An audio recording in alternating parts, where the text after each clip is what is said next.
Iniciamos então agora uma jornada com dois vídeos que têm o título Erótica, da erótica ao divã, e entre eles nós temos uma linha de tempo na qual nós temos algumas informações e também vídeos que lá dentro poderão ser acessados por vocês.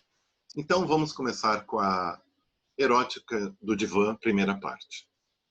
Nós sabemos muito bem que Charcot foi a Paris e esteve num estágio com Charcot na Salpêtrière. Em sua visita de estágio com Charcot, Freud realiza sem sucesso o relato do caso clínico de Ana O realizado por Breuer. Interessante isso. Charcot não se interessa pela ideia do tratamento da histeria, uma psicoterapia da histeria, pois, segundo sua tese, a doença é uma patologia que deve ser examinada e comprovada através do exame patológico pós-mortem, como já vimos na primeira aula. Muito bem. A ideia da possibilidade de uma terapêutica afronta a tese de Charcot. Por isso ele a recusa, como se diz, metaforicamente, fazendo cara de paisagem. O mesmo se dá com a sugestão de Freud da existência de um componente erótico sexual na formação do quadro clínico, na sua manifestação e na sua base etiológica. Charcot também não segue essa linha, não se interessa. Se trata de uma questão sutil por Freud, mas de forte apelo. Ora, nesse caso, como disse Freud em muitas vezes depois, a arte como imagem, como palavra, como escultura, como literatura, enfim, como poieses, sempre esteve à frente da racionalidade normatizadora de sua época. Já vimos de Flaubert, Tolstói, a retratação e o dar um rosto humano para esse quadro humano de sofrimento e gozo da histeria. Se formos tomar os artistas plásticos, desde os simbolistas alemães, como os impressionistas franceses não cansavam de plasmar nas olhas, nas suas pinturas a óleo, a força expressiva do feminino em todos os seus aspectos se faz presente e, inclusive, colocando a erótica em primeiro plano do olhar. Gostaria de dar um pequeno exemplo, mas poderoso, sobre essa questão da erótica sexual, que vem do século XIX e chega até nós, nos dias de hoje, enfrentando as mais diversas dificuldades. Eugen Delacroix, em 1830, pinta o famoso quadro comemorativo à Revolução Francesa, intitulado A Liberdade Guiando o Povo, no qual vocês podem visualizar aqui. Para tanto, eu vou fazer o que se chama um compartilhamento da imagem. Vejam só. Aqui nós temos o quadro de Delacroix. A liberdade altiva, uma mulher segue à frente dos revolucionários, segurando com sua mão direita a bandeira da Revolução, a qual dará as cores da França moderna. Sua expressão é dirigida e serena para os olhos dos revolucionários, o povo. Seus seios estão à mostra ao estilo helênico da Atenas, no qual o vestido é suportado pelo seu ombro esquerdo. Trata-se de uma pintura que tem um forte erotismo pela mostração dos seios e pela colorização de seu fundo. Na pintura se mostra uma liberdade erótica, exuberante. À direita, um menino segue e à esquerda um homem vai junto, mas contemplando a beleza de seus seios. Essa é a ideia de Delacroix da Revolução Francesa. Se trata de uma pintura de 1830, no mesmo século no qual Tony Robert Fleury, em 1876, pinta Pinel libertando os loucos e histéricos nos grilhões da Salpêtrière. Vamos ver ela, então, um pouco assim. Eu vou agora compartilhar para vocês a tela de Fleury. Muito bem, o quadro de Fleury é impressionante e vamos mostrar ele aqui. No todo, o quadro de Fleury mostra o pátio da Salpêtrière e com uma mulher beijando a mão de Fleury neste momento. À frente, nós temos uma mulher sendo suportada pelos braços de um homem, no qual ele está realizando a retirada de seus grilhões. Ela é uma lunática e ela tem parte de seus seios à mostra. Ela tem uma mão lânguida, esquerda, inclinando. E pode-se ver como está sendo tirado, na realidade, os grilhões dela. Abaixo, nós temos uma mulher deitada ao chão e ela está tendo um espasmo histérico. Vejam-se que na sua cintura ela tem um cinturão de ferro, no qual ela foi acorrentada. Ela puxa sua camisa e mostra os seus seios. O rosto vai para trás e ela está em imagem de êxtase. Ao lado dela, uma outra mulher, idosa, a contempla e dirige a ela suas mãos com os grilhões. Encostada numa pilastra, uma outra mulher, com os seios à mostra, parcialmente, também está em êxtase histérico. Esta é a organização da pintura de Fleury, que mostra já na situação da libertação dos loucos em geral, como eram chamados por Pinel, já o componente erótico da sexualidade. Mas a gente diria assim, não, mas esse componente erótico ele só está nesse momento. Então, vou mostrar uma outra pintura para vocês, de Fleury, muito interessante, na qual a gente tem esse tipo de situação de compartilhamento, de oferecimento da sexualidade como elemento importante. Em Atenas, as ninfas estão todas desnudas. Então, nesse caso, o que se pode observar aqui claramente é que todo elemento da sexualidade, da nudez presente, da erótica, está colocado sobre o corpo feminino. Os homens, com exceção da criança que está deitada no colo da deusa, estão vestidos. A sexualidade e a erótica, elas fazem uma participação componente na retratação da pintura histórica humana. Não é à toa que a própria Igreja Católica, durante a Idade Média, colocava pinturas nas igrejas para ensinar visualmente, através da linguagem visual, os preceitos e os passos, as 12 paradas da expiação de Cristo. Ora, Gombrich apresenta essa tese que é a educação por imagens na Idade Média. E, progressivamente, essas imagens vão se refinando e se tornando cada vez mais sensuais. Sensuais quer dizer eróticas.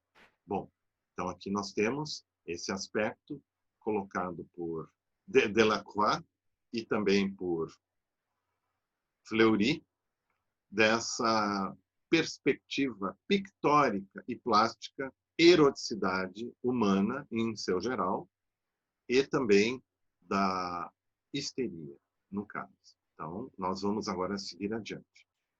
Tanto a pintura de Fleury quanto de Delacroix colocam as questões de forma bastante visual e pictórica. Como dizem os alemães, Bildung. A pintura é, como diz Gadamer, uma Bildung, ou seja, uma construção histórica que se dá ao olhar a possibilidade de ver para além de si mesmo e produzir o que se chama uma formação histórica. Por isso, como nos diz Gombrich, a Igreja Católica, durante todo o medievo, utilizou a pintura nas igrejas para ensinar, para inspirar e para conduzir. Muito bem, falei sobre a pintura da Liberdade de Delacroix e também falei sobre a pintura de Fleury. Nos dias atuais, mais recentemente, em 2016, uma campanha publicitária que utilizava a pintura de Delacroix, A Liberdade Guiando o Povo, foi censurada pelo Facebook. Vejam só o que escreve Fiorina da Agência. Mas antes eu vou colocar a página do Facebook em compartilhamento para vocês. Facebook censura pintura clássica na Revolução. A empresa admitiu ter cometido um erro ao censurar a Liberdade do Povo de Eugen Delacroix. E aqui nós temos, junto às propagandas da Sociedade de Espetáculo, Fiorina da Agência escreve: 15 minutos depois do lançamento da publicidade, a administração da rede social bloqueou nossa divulgação, assegurando que não se podia publicar uma imagem de nudez, explicou Fiorina, diretora de tiros da rua Saint-Roch, na França, que estreou na capital francesa a propaganda. Após essa resposta, Fiorina publicou um novo anúncio com o mesmo quadro, acrescentando uma faixa com a mensagem, censurado pelo Facebook, cobrindo os seios da mulher. A segunda imagem não foi censurada. Toda e qualquer expressão erótico-feminina tende a ser reprimida no social. Esse é o termo aqui, pela civilização ocidental, eurocêntrica, da qual nós fazemos parte, que dirá quando ela se manifesta nos corpos vivos das mulheres em sofrimento psíquico. Sabemos que, sob a camada de verniz da publicidade, do entretenimento, outros humores subsistem em nossa sociedade ocidental, em ambos os lados do Atlântico, como muito bem explicou e expressou Michel de Certeau, amigo de Lacan, quando se refere ao olhar do outro entre o colonizador e o colonizado.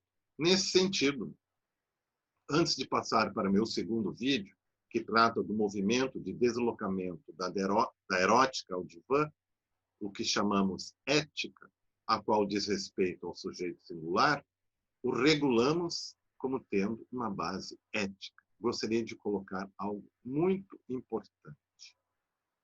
Todo esse processo que passa do sujeito individual para a nossa condição social e vice-versa, faz parte daquilo que nós chamamos a repressão no social e o recalque no individual. E abrange o tema da estética ligada à erótica. Ora, em filosofia, nós dizemos que todo aspecto ético, ou seja, toda ética é uma estética. Ou seja, ao regularmos nosso ser no mundo, nosso comportamento, o que chamamos ética, a qual diz respeito ao sujeito singular, o regulamos tendo como base uma estética. Ora, lembramos que, nesse caso, se trata de uma aplicação da estética transcendental de Kant. Novamente, uma coisa importante em Freud.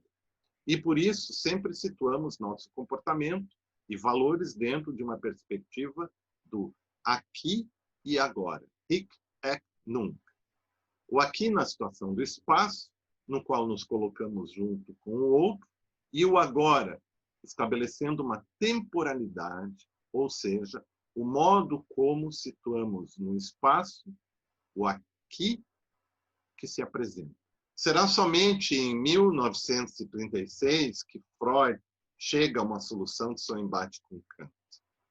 Após o seu texto, O Inconsciente, da segunda década do século XX, ele vai chegar à ideia de que o inconsciente não possui, ou não existe nele, a categoria do tempo como sucessão colocada por Kant, o que permite que futuro, passado e presente sejam uma mesma coisa, colocando a regressão de forma tópica, ou seja, espacial. Depois, quando ele nos diz no eu e no isso, que o eu é a projeção na superfície, temos a revisão dos dois elementos fundadores da estética transcendental: o espaço e o tempo. Não há tempo sucessão como sucessão no inconsciente, é a revisão no tempo. Não há uma situação de sucessão temporal no inconsciente. E o eu, como uma projeção na superfície do corpo, a revisão da questão do espaço. O tempo, então, é a modalidade da situação transitória do espaço corporal do sujeito.